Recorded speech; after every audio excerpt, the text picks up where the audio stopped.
Hi, welcome to Midwest Magic Cleaning. My name is Jennifer Spitslap, and today we're going to be doing some stuff that every Midwesterner hates, but pretty much we all have to do it about once a month. If you're not doing it once a month, I would try to make some sort of routine to get into doing this once a month. But what we're doing is we're at the end of harvesting season, and when they plow the field, or when they harvest the fields, they're not plowing it. I'm not much on farming terminology. I'm kind of farming dumb. That's why they call me Farming Dumb Johnny back in Milwaukee. But not only does this kick up just an immense amount of dust, but it also takes away the shelter from all the field mice that were out there eating the corn and soybeans and whatnot, eating like the beef plants and the pumpkin bushes. Again, I don't know where food comes from, but regardless, the mice they've got to go somewhere, so they go from the fields and into your house. And it doesn't matter how clean your house is or how much you keep up with it.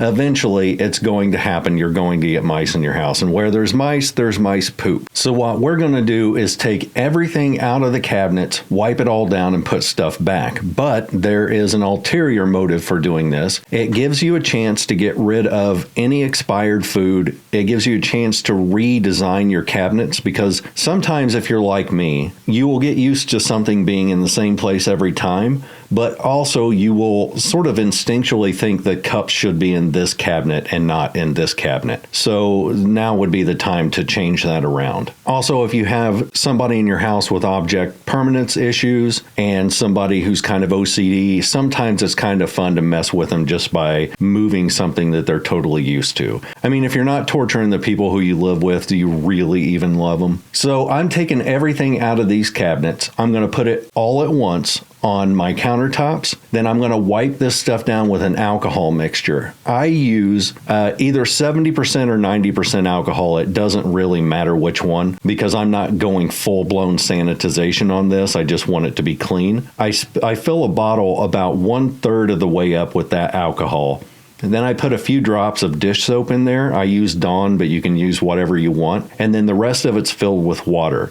Now, you can use a bleach mixture. The only reason that I don't is because I'm allergic to bleach. But if you look up on Google what's the correct amount of bleach versus water to sanitize with, you can find all kinds of mixtures out there. So shut up. Shut up, Mom. I don't play your bleach game. One of the reasons that I do entire sections of a cabinet all at once is it allows me to reorganize the whole thing.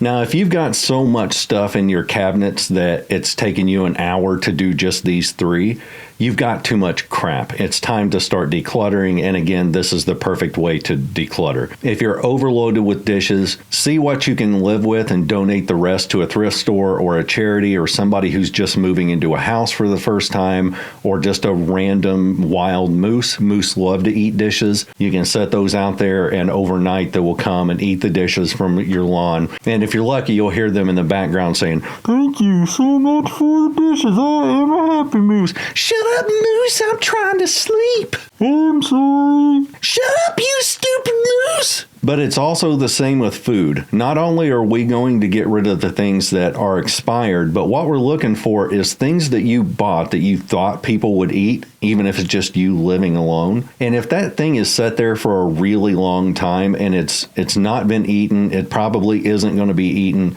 It's just taking up space. It's time to either donate it if it's not expired or throw it away if it is expired. Because I used to have a problem with this where I would buy a whole bunch of snacks, and then I realized after a few months that I keep buying chips over and over, but I don't really eat chips very often at all. And so I finally had to force myself to say, all right, enough. Like, stop buying chips. You don't eat them.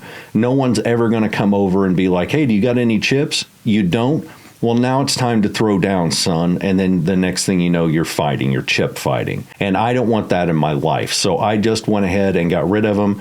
And then I disowned all the friends who are mad that I didn't have chips. But the whole point of this is going to be to reorganize these, if it needs to be reorganized, into a more symmetrical way and into a more organized manner. So in other words, I'm going to clump like objects together. You can see I put all the snacks on the top right, and that's because I'm really tall and I can reach those, and I don't want short people getting to my snacks. Then I'm going to put all my cups and coffee mugs together. I'm going to put the sugar, tea, and coffee all together whenever I get to the food on the far left side, then I'm going to put all the boxes of stuff in one section, all the bread, buns, and stuff like that in another section. I'm going to put all canned goods and sauces in their own section. And I've always been big on that, to where if you just cram your cabinets full of food and there's no organization at all, then it's hard to find the thing that you want, or even more importantly, it's hard to remember that you even have that thing to begin with. So like, I used to have this thing where I'd make pulled pork and I would get barbecue sauce every time. And every single time that I did it, I always forgot that I already had barbecue sauce. So it was kind of a running joke in the house that we had this overload of barbecue sauce. And then every time I would go shopping, I'd be like, oh, we need to restock the barbecue sauce. And then somebody would punch me. Now, in my experience, these cabinets are the easiest to do because they see so much traffic that dust doesn't really have time to settle. People are constantly pulling out cups and plates and food and all that stuff. And so it sees activity, which keeps the dust down. The ones that are really hard are the ones underneath the sink and all the ones from knee level down. Those are the ones that see less activity, and it's typically the ones where mice are going to travel across to get to other things. Whatever things mice get to, like food or shelter or appointments or a really important job interview, that's where they traverse, it's where they travel. So mine, underneath the countertops, and especially under the sink, that's where I'm going to find the mouse poop. It's also where I'm going to find just a ton of debris, because in my case, I had these countertops redone and I had a bunch of plumbing work done underneath there, and they never really fully cleaned it up. So mine is just hammered with all kinds of crazy stuff underneath it. Now, one of the things that I wish I'd done, and I'll probably just go back and do it, is after I've cleaned all this out below the sink, I should put some contact paper down there or something to keep that a little bit cleaner. I just didn't think about it. And also, by the time I did think about it, I'm like, yeah, but that requires me to get in my car and to drive a few feet from my house. And that's just not in my repertoire today. It's not in my wheelhouse, and I'm not putting up with it. So anyway, I just cleaned it out and then put the stuff back. But you can see whenever I have to pull out a vacuum to get all the debris that I never cleaned up in the first place, or the plumbers never cleaned up. And then any mouse poop that's in there, I'm using the vacuum to get that out so I don't have to ruin any rags. The big thing is, if you're going to use a vacuum to get mouse poop out of a cabinet, make sure it's got what they call a HEPA filter. HEPA filters are really good at filtering out really toxic stuff. And even though mouse poop in small quantities isn't really all that bad, there's still hantavirus to worry about. So that typically only happens when you have an infestation and you have a massive amount of mouse poop. But it's better to be safe than sorry. I'd get something with a HEPA filter, vacuum it out. Maybe we're going to spray it down with that alcohol mixture, let it set for like a half a minute, and then go in and wipe it down again. My big thing is, if you're wanting to really sanitize, skip the water in your alcohol mixture. Use 70% isopropyl alcohol, no water, a few drops of soap. Spray it on, and then let it set for at least 2 minutes. 2.5 minutes should be long enough to kill any viruses, germs, stray moose, your mom, anything that could be haunting your cabinets with filth. And just wipe it all up and you're good to go. Again, I'm going to come back and put contact paper in here because that stuff is gross. And I even want to replace that little wooden piece that's underneath my sink, because almost every one of those over time gets a little bit of water on them and they rot. So I'm not a big fan of having just particle board down there because it gets nasty. Maybe I'll have Rick the jerk come over and do that for me. That's an easy job. And it's something I can be like, hey, Rick, can you do this favor for me? And I mean now. Then he'll start crying and I'll be like, don't cry. Just replace the sink wood under my sink face. Now, this part I'm not vacuuming because there's big chunks of wood and debris from where they did the repair work, and I didn't want to clog my vacuum. So I'm going to use my broom first, and then I'm going to go over it with a vacuum even after that, and then do a wipe down even after that. I'm really not a big fan of under the sink areas because they're so easy to rot out, and I don't want anything really touching that. I'd rather have it open so that if there is a spill, or if there is any dripping, you don't have, say, a bottle of dish soap trapping water underneath it, so the water can't evaporate, and then the next thing you know, it rots everything out. So I end up putting things like trash bags and stuff like that in there, but I really need to just completely, if you can avoid putting anything underneath there, it's better to not have anything under there at all. In fact, after this video, I'm going to probably go back in and remove everything from under that sink and find a better place for it. Hey, while you're watching me do that, we are closing in on 800,000 subscribers. One, holy crap. And two, I said it like that to emphasize how awesome that is because we're so close. Once we hit 800,000, that means that we are 80% of the way to 1 million subscribers. And that is nutty, son. So if you haven't hit the subscribe button, it doesn't do anything crazy if you're not a YouTube person. All it does is tell YouTube that you want to see more of these videos in your feed, and it helps out the channel immensely, mainly because it gives me one more step closer to getting the gold plaque, and that's all I care about in life. I don't care about food. I don't care about the health of my friends and family. All I care about is that gold plaque. And that's why I'm me. That's how I roll, son. So you can just suck it. Also, if you didn't know, we have a members only section. That one is a paid subscription. Only do that if you've got the money to afford it. I don't want people paying for something they don't need. That's ridiculous. But that is the place where if you want to hang out with me personally, I'm on Discord all the time, and the only way to get to that Discord is to be in the members only section. We did have a glitch where Discord was not connecting to the YouTube memberships for almost a month, if not a little bit longer than that, and my admin, Colleen, figured out the problem. We got it fixed, and so now if you've ever been trying to get into Discord but you couldn't access it, try it again. Everything should be fixed at this point. There was a problem with some sort of security feature that had disconnected my YouTube from it, but we got that all lined out, and so far there have been just dozens of new members coming in and hanging out. We get on camera all the time, or just in the text rooms, and we hang out. Sometimes I'll turn on the camera and just kind of clean my house and body double with people, but it's really fun. It's super laid back. I've made some lifelong friends in there, and it's been just kind of a saving grace for my sanity, I guess. Because I don't really have friends in real life. I have like 2 real life friends that I can go and visit, and only one of them lives in town. The other one lives basically on the moon. And so my only real human interaction is Discord, but it's so nice to turn on the camera and just kind of be goofy for a while. While you're cleaning out cabinets that have appliances in them, little small mixers and blenders and toasters or whatever, take a look at your countertops. If you have anything on the countertop that is just there for occasional use, blenders are a really good example of that. See if you can find some space in one of your cabinets to store those away, because the less stuff you have on your countertops, the cleaner and more organized it will all look. So I put away things like blenders, mixers. I don't use a toaster very often, so it doesn't sit on my countertops. If you're using those things daily or a couple times a week, it's totally fine to leave them out there.